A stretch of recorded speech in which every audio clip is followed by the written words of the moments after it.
All right, so we got some free agency visits happening today.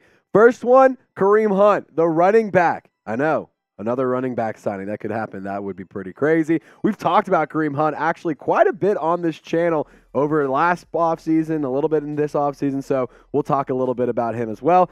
Anthony Barr, the Saints have a need at linebacker, and I very much so am intrigued by this visit. I'm also going to bring in my guy, Producer Seeps, to share his thoughts on Anthony Barr, as Producer Seeps is a Vikings fan. So without further ado, let's start breaking down these free agency visits, starting off with Kareem Hunt. And I want to discuss why I think it makes sense, because Alvin Kamara, your running back one, just the absolute stud that you have wearing number 41, he's going to be missing those first 3 games due to the suspension that was handed down last weekend, late last week, by the NFL Commissioner Roger Goodell. And also, over the weekend, some unfortunate injury news. Eno Benjamin has been placed on the IR due to an Achilles injury. So here's how the running back depth chart shakes out now. You see that Alvin Kamara has the suspended carrot marker right next to him. But other than that, you got Jamal Williams, Kendre Miller, Ellis Merriweather, and then you got your couple of fullbacks. So I think that getting a running back does make a little bit of sense. My thing that I'm going to say right here before we even open up the floor to discuss this, I think that the Saints should not overpay here. Go and pay that minimum kind of money to a player who can really serve as a kind of service back for the first 3 games. Why Kareem Hunt, though? He's a pass catcher. He's not just a running guy. He's not a guy who can just run block a little bit for you, but he can catch the ball pretty dang well as well. And honestly, it's not like you're going to replace Alvin Kamara in the production that he puts up, but you can replicate it almost to a sense and to a very light degree. So with 123 carries, 468 yards on the ground, 210 receiving yards, 4 total touchdowns for Kareem Hunt in 17 games played last season. So I will add this, though. When Alvin Kamara is back, what purpose does Kareem Hunt serve? Because in my personal opinion, I don't think you necessarily need 4 running backs to be on the active roster come week 5, come week 4 even. Like, I just don't think you need that many running backs, because you have to have roster spots for some of these other players that can help on the defense, that can help in the wide receiver position. And it's not like you don't have a ton of weapons on the offense already to alleviate and to kind of take some of the pressure off the lack of strong run game. And it's not to say that the Saints don't have a strong run game in Jamal Williams and in Kendre Miller, but Alvin Kamara is a running back one for a reason. So I'm kind of like split on this decision. I'm going to lean yes. I'm just going to go ahead and say it. I'm going to lean yes because I want the depth and I want the ability to have somebody there. So I'm going to hit the thumbs up icon on today's video. But if you disagree with me, then tell me why. If you think that the Saints should go and sign Kareem Hunt, give this video a like. If not, I want you to explain your thoughts in the comment section. This will be the pinned comment, so take advantage of it because you have a few seconds. You have like 10, 15, 20 seconds. Share your thoughts. Hit the thumbs up icon. Tickle that Dodie bell as well while you're down there. But yeah, let me know your thoughts. I'm curious as to what you have to say. So my general consensus, I know that I said that the Saints, I would go and sign them, but I do want to say this because I trust in Jamal Williams and Kendre Miller to hold it down for 3 games. It's only 3, and it's the first 3.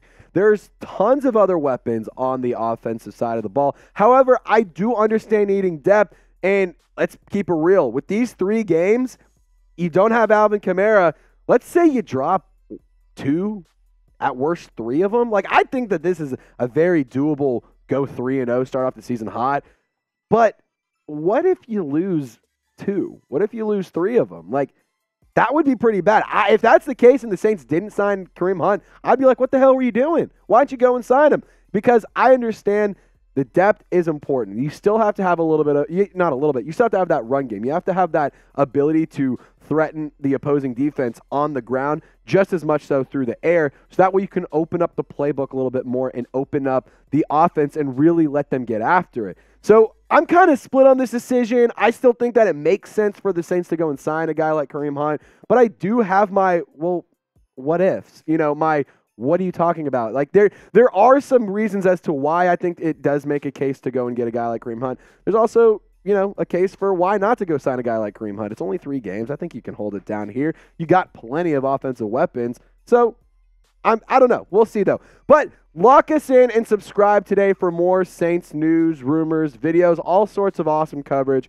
We have live shows that we restarted recently. And guess what? We got a whole lot more. Programming announcement.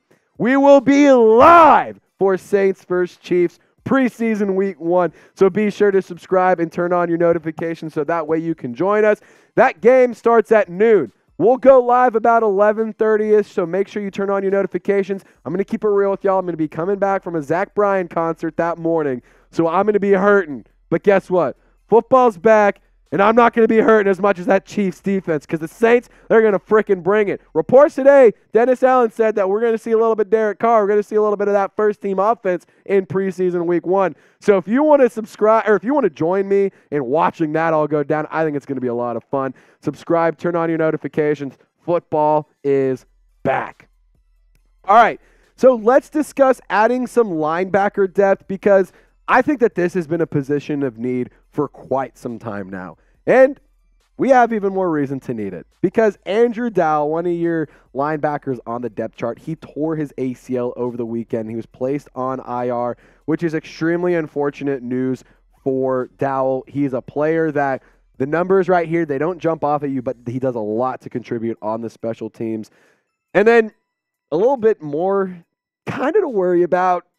Dennis Allen says don't worry about it, but I'm a little worried. I'm going to keep it real with y'all. Demario Davis, he has a calf injury. He was held out of practice today. He was around the building, but he wasn't practicing yesterday. He didn't participate today. He didn't participate yesterday.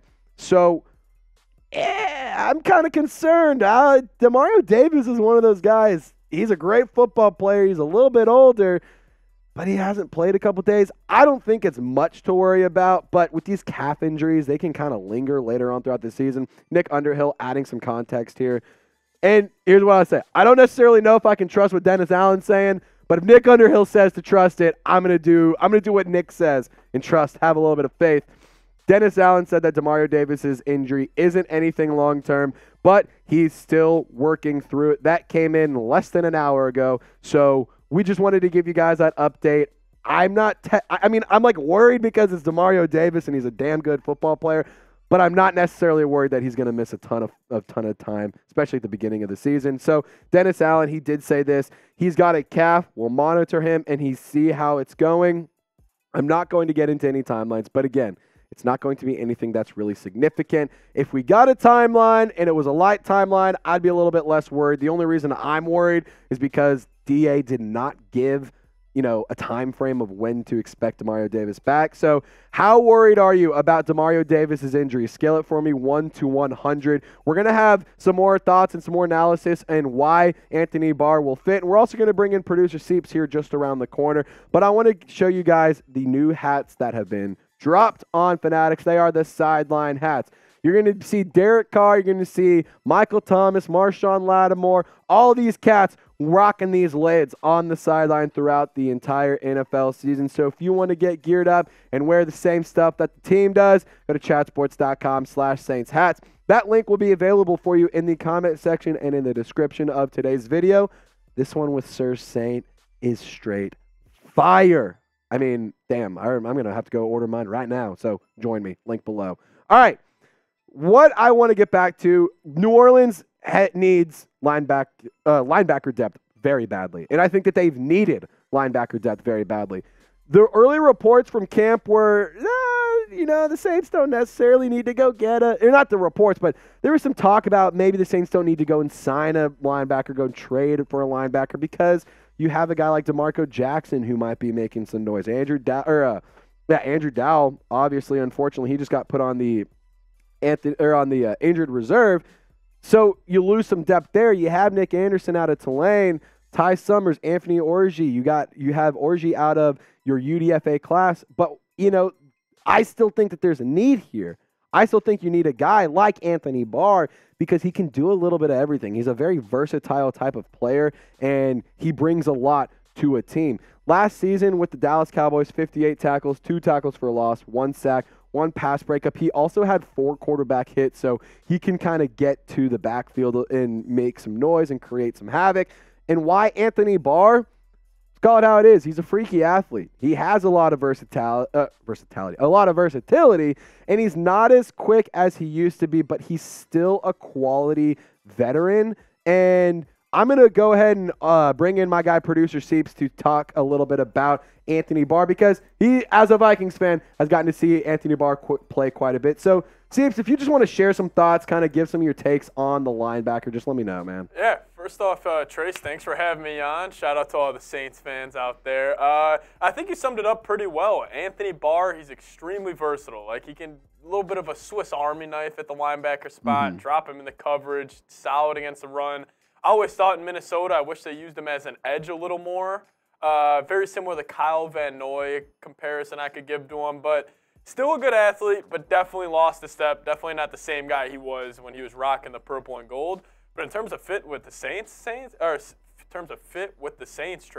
I think it could work out. Yeah, I think that it could as well, because I think that Anthony Barr is a player that he adds a lot of juice to the defense. He's a veteran. He's played a lot of snaps, and he's played a lot of meaningful snaps, and he knows kind of what to look for. He's played against some of the NFL's greatest, in our modern time. So having a player like him, other than a guy like a Kyle Van Noy or a Damian Wilson, I think that adds a little bit of juice to a defense. And it's not like you need him to come in and be your linebacker one and be a massive, Demario Davis or Pete Werner type impact. He just has to come in, be a veteran, and help out, if you will. Yeah, that's a good point. That's something else to worry about or to think about. And then, just a quick update coming in from Catherine Terrell. I wanted to add this in because this tweet literally just came in a second ago.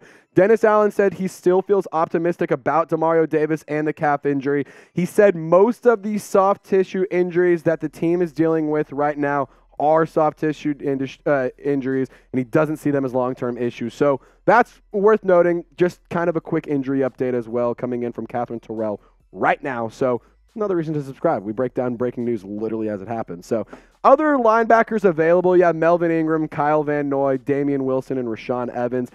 Of this list, it's like, Melvin Ingram, I feel like he's a player that he's never signed, or not anymore at least, but he's not signed in that first wave of free agency, and you come back late into free agency right before the season starts and you sign him and he still puts up good production. So here's your other linebackers available. It's kind of this or Anthony Barr.